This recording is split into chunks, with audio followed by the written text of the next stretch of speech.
It's 1947. The hills above the Dead Sea, and a Bedouin shepherd kid named Muhammad is doing exactly what every bored teenager with goats does. He's chucking rocks into random holes in the cliffside just to hear what they sound like. Except this one hole answers back with a crack. Not a thud. A crack, like pottery breaking. He climbs up, sticks his head into the dark, and finds a cave full of clay jars, and inside those jars are scrolls that nobody alive has read in 2,000 years. That's the story everybody knows. What most people don't know is what's actually written on some of those scrolls, because buried in there isn't just Bible commentary. There's a description of an empire that hadn't even shown up on the world stage yet when the words were written. A description so specific, how it marches, how it taxes, how it tricks smaller nations into alliances right before it swallows them whole, that one researcher looked at it decades later and said, wait a second, this isn't just history, this reads like a forecast. And the empire it's forecasting, most people call it Rome. Ken Johnson calls it the launch pad for the Antichrist. Stick with me, because by the end of this, you're going to understand why a desert sect of about 4,000 Jews living in tents and caves a couple centuries before Jesus was even born apparently sat down and drew something close to a roadmap, what I'm going to call the Essene map, that doesn't lead to buried treasure. It leads somewhere a lot stranger. Quick hello if you're new here. If you're into Ken Johnson, his Dead Sea Scroll work, his ancient church fathers research, his whole let's go back to the primary sources and see what they actually said approach, this channel is basically a home base for that.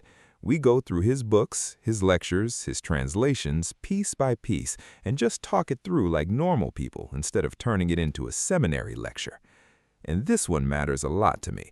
I am not trying to discredit Ken Johnson's work in any shape or form. The man has a doctorate, he spent decades elbow-deep in ancient manuscripts most of us will never personally touch, and everything I'm walking you through tonight comes straight from his books and his lectures. If something I say tonight is slightly off, that is on me and my own reading of his material, not a flaw in his research. Go check his channel, linked below, and hear it straight from him too. And last thing, I want to be really clear about how I'm framing this whole video. I'm not standing here telling you this is settled scripture or that you've got to believe every date and every name. What I'm doing is showing you what Ken Johnson found, what he argues, and how he connects it. You take it from there. Deal? Good. Let's get into it. So before we even touch the Antichrist stuff, you need 15 seconds on who actually wrote these scrolls, because it changes everything about why this matters. The Essenes weren't mainstream Judaism. Think of them as the breakaway group, somewhere around 4,000 people, according to the ancient historian Josephus, who looked at the priesthood running the temple in Jerusalem and basically said, "You guys are corrupted, we're out." They packed up and planted themselves out near the Dead Sea at a site called Qumran and lived this incredibly disciplined, almost monastic life. They called themselves the Sons of Zadok, sometimes the Sons of Light, and they were absolutely convinced they were living in the last chapter of human history. Not the last days in some vague poetic sense, they meant it literally, like the end was close enough to plan around. And here's the part that Ken Johnson keeps coming back to in his work. This group wasn't casually jotting down opinions. These people built an entire library out in those caves, manuscripts of Isaiah, Daniel, the Psalms, alongside their own commentaries, their own community rule books, their own calendar systems. When that shepherd's kid's discovery eventually got fully cataloged, scholars realized they were looking at roughly 900 separate manuscripts. That's not a diary, that's an archive. And archives don't just tell you what people believed, they tell you what they were watching for. What were they watching for? According to Johnson's research, two things mainly: the arrival of a Messiah and the arrival of a final evil empire that would oppress Israel right before everything got set right. He argues those two threads run through scroll after scroll, sometimes side by side in the same document. And once you start tracing that second thread, the evil empire thread, that's where this video earns its name. Now here's where Johnson lays his foundation, and you need this piece before the empire stuff makes sense. The Essenes didn't use the regular lunar Jewish calendar that everybody else around them used. They used their own solar calendar, 364 days, 52 weeks exactly, no irregular months messing up the math. Johnson points out something kind of wild about this calendar. Because the math is so clean, certain holy days always land on the exact same day of the week, year after year, forever. The Day of Atonement, for instance, always falls on a specific weekday under their system. It's almost like they engineered a calendar that functions like a long-range clock. And according to Johnson, they used that clock to do something incredibly bold. They ran the numbers backwards and forwards through Daniel's prophecies and the old Jubilee cycles, those 50-year blocks the Torah talks about, and landed on a specific year for when the Messiah figure they were expecting would be, in their words, cut off. Johnson points to a fragment called the Melchizedek document, cataloged as 11Q13, as one of the key pieces behind this calculation. His claim, and I want to stress this is his interpretation of a damaged partial scroll, is that the math lines up with the year 32 AD, which, depending on which historical reckoning you use, lands right around when most scholars place the crucifixion. Now, whether you buy that calculation or not isn't really the point of tonight's video. The point is what it does for Johnson's bigger argument. If this sect really did nail down a future date that precisely, centuries in advance, using nothing but a calendar and some math, then when that same sect starts describing a future evil empire in just as much detail, you've at least got to lean in and listen. That's the credibility move Johnson is making. He's not asking you to trust the empire prophecy because it sounds cool. He's asking you to trust it because in his framework, this group already nailed one big calculation. Keep that in your back pocket because we're about to meet the empire they were watching for. And I promise you, the way they described it is the part of this whole topic that nobody talks about enough. Here's a question for you.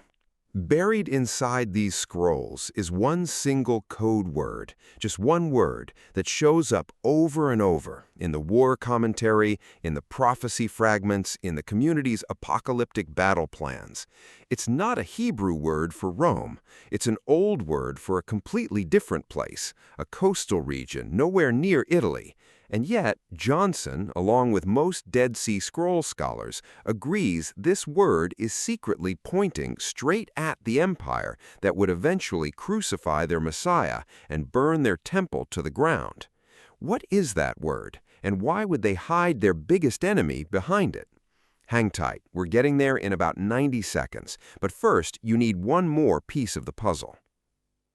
All right, here's your answer. The word is Kittim.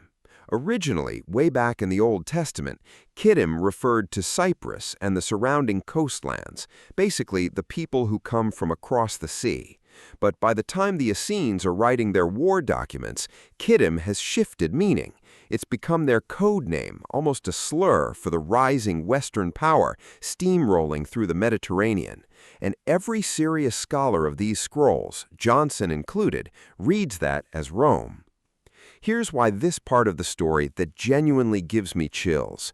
There's a document called the Habakkuk Pesher. A Pesher is basically an ancient verse-by-verse commentary, where the Essene writer takes the old prophet Habakkuk's warnings about a terrifying invading nation and applies them directly to the Kittim. And the description is unbelievably specific. The commentary describes this nation's army as fast and merciless, mocking the fortified strongholds of kings and princes like they're nothing, trampling the earth with horses and beasts, and forcing nations into paying tribute in grain, in silver, in forced labor. It even describes them stopping to make sacrifices to their own military banners, which, if you know anything about the Roman legions, lines up disturbingly well with how Roman soldiers actually venerated their eagle standards. And it doesn't stop at the battlefield. The same commentary tradition describes a ruling council back home. Johnson and other translators render it as something like the council of the house of their guilt, sending out a rotating cast of governors, praetors, to administer and squeeze the conquered territories. If you know your Roman history, that's the Senate.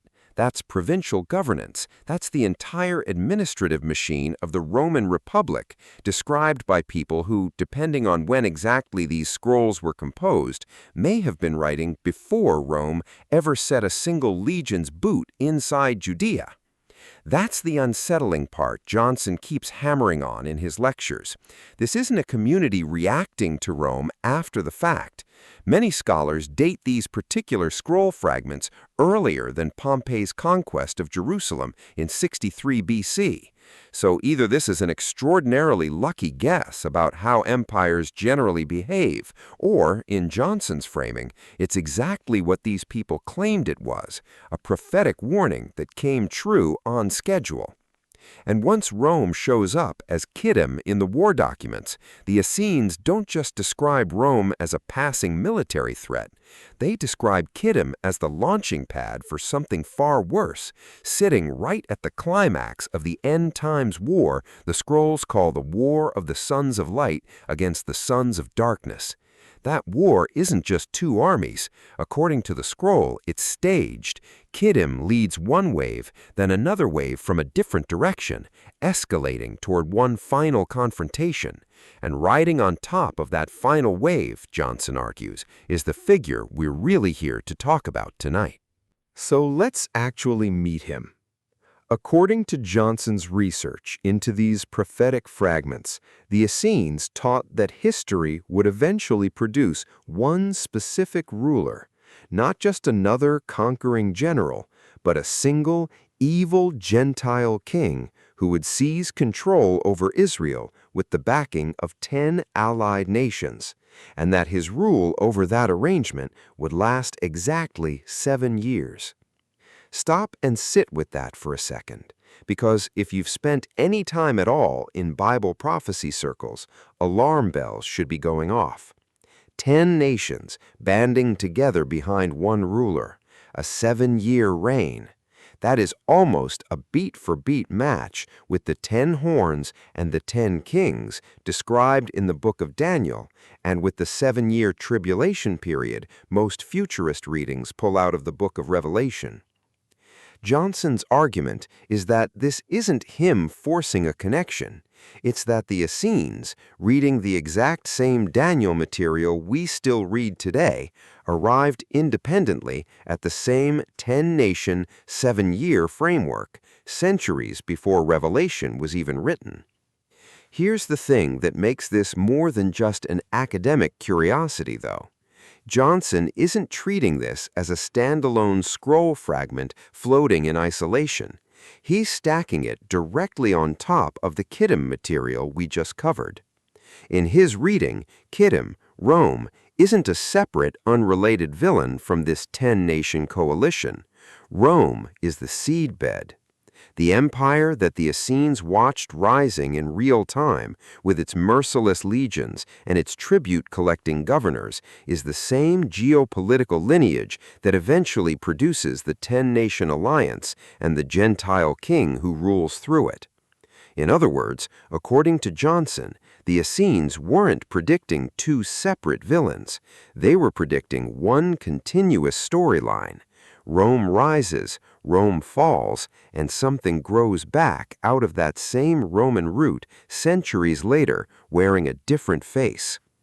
That idea, a revived Roman Empire producing the final world ruler, isn't new to Bible prophecy circles. You've probably heard some version of it from a dozen different preachers. What's different here is the source.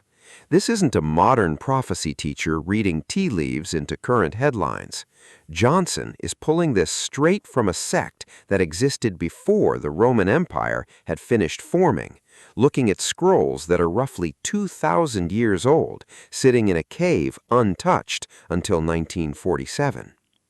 Now, quick gut check question before we close this out, because there's a twist most people watching prophecy content never hear about. Everyone who's even casually heard of the Dead Sea Scrolls has probably also heard of a strange object found alongside them, a literal map, etched not on paper but on metal, listing dozens of hidden locations of gold and silver buried somewhere in the Judean wilderness. People have searched for that treasure for decades and never found it. That's not the map I'm talking about tonight, but it's worth knowing it exists because it proves something important. This community really did encode real, physical, locatable information into their writings. So when Johnson claims they also encoded a far less tangible kind of map, a prophetic one, charting the rise and fall of empires leading toward one final ruler, it's not as far-fetched for a group that apparently loved hiding maps in caves. Here's where Johnson does something I think is genuinely clever, and it's the piece that turns this from interesting ancient scroll into the Essene map as a whole connected picture. He doesn't stop with the Essenes. He follows the thread forward into the writings of the early church fathers, guys like Irenaeus, writing around 170 AD, Hippolytus around 210 AD, and Ephraim around 350 AD. These weren't scroll-dwelling separatists out in the desert. These were leaders of the early Christian church, writing commentaries and warnings for their congregations a couple centuries after Jesus. According to Johnson, when you read these church fathers carefully, they're independently teaching the exact same architecture the Essenes had laid out generations earlier. A coming evil ruler, backed by a coalition of nations, operating out of territory connected to the old Roman world. Johnson's research credits Irenaeus, Hippolytus, and Ephraim with each naming specific nations they expected to be part of that end times coalition, along with passing down expectations about where this final ruler would originate from. And separately, Johnson points out that several of these same writers taught that the second coming would arrive roughly 2,000 years after the first coming, landing their math somewhere around the year 2032. Now notice what just happened. The Essenes, centuries before Christ, calculate the Messiah's first appearance lining up with 32 AD using their solar calendar and the Melchizedek material. The Church Fathers, centuries after Christ, independently teach a second coming roughly 2,000 years later, and sandwiched in between both of those calculations sits the same recurring cast of characters: Rome as Kittim, a coalition of 10 nations, one final Gentile ruler, and a 7-year window. 3 completely separate communities, separated by hundreds of years, and writing in different languages with different agendas, all converging on the same outline. That convergence is really the engine behind everything Johnson teaches in this space. He's not asking you to take one scroll's word for it. He's showing you the same blueprint getting referenced, refined, and reconfirmed across roughly 5 centuries of Jewish and Christian writing, all pointing at the same destination. So let's actually put the pieces on the table together, because this is the part where it stops being a pile of separate facts and starts looking like an actual map, the way Johnson presents it. Point 1 on the map: the Essenes build a calendar precise enough that they're confident using it to calculate a future date for the Messiah, and according to Johnson's reading, they land close to the actual crucifixion year. Point 2, using that same prophetic mindset, they watch the rise of a real empire in real time, encode it under the cover name Kittim, and describe its tactics with a level of specific detail that, in Johnson's argument, reads less like commentary on the past and more like prophecy fulfilling itself in front of their eyes. Point 3, they don't treat Kittim as the final boss. They treat it as the root system that a future 10-nation coalition and a single Gentile ruler will eventually grow out of, governing for a defined 7-year stretch. Point 4, roughly 2 centuries later, Christian writers, working from a completely separate set of source material, sketch out the exact same shape, nations, ruler, Roman lineage, and toss in their own calculation for when the whole story wraps up, landing in the neighborhood of 2032. Lay those 4 points end to end, and you get something that genuinely deserves the word map. Not a literal route through the desert, like that other famous scroll with the buried treasure, a route through time. Start at a calendar, pass through an empire, arrive at a coalition of nations, and end at a single ruler, whose downfall, according to both the Essenes and the Church Fathers Johnson studies, finally brings the whole story to a close. Here's why Johnson thinks this old material still matters right now. And again, I'm presenting his position here, not handing you a guaranteed forecast. In some of his more recent research and lectures, Johnson has pointed to that same Essene framework, the calendar, the Jubilee cycles, the patterns these ancient writers leaned on, and applied it forward to argue that the years between roughly 2025 and 2032 represent a significant window worth watching. Not a guaranteed date stamped on the calendar, a window built using the same mathematical approach the Essenes used to land on 32 AD in the first place, and the same rough 2,000-year spacing the Church Fathers were working with. I'll be honest with you, prophecy windows like this have come and gone before, and Johnson himself would probably tell you to hold these dates loosely rather than building your life around them.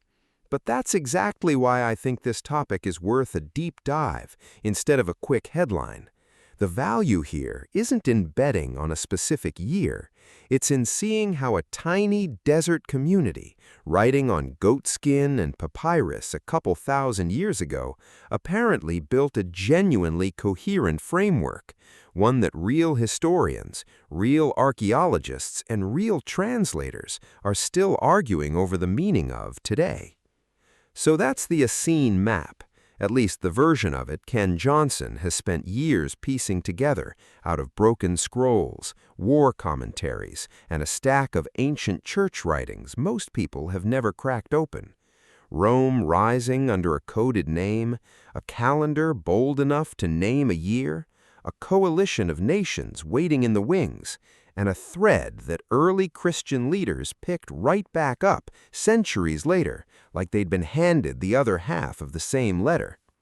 If this is the kind of digging you're into, this channel exists specifically to keep walking through Ken Johnson's work, book by book, scroll by scroll, so hit subscribe if you want to be here for the next one. One last time, because I mean it, everything tonight came from Ken Johnson's own research and translations, not from me claiming any authority of my own. Go check out his actual channel, linked below, hear him explain it in his own words, and dig through his books if this grabbed you the way it grabbed me. I'll see you in the next one, and don't forget to subscribe.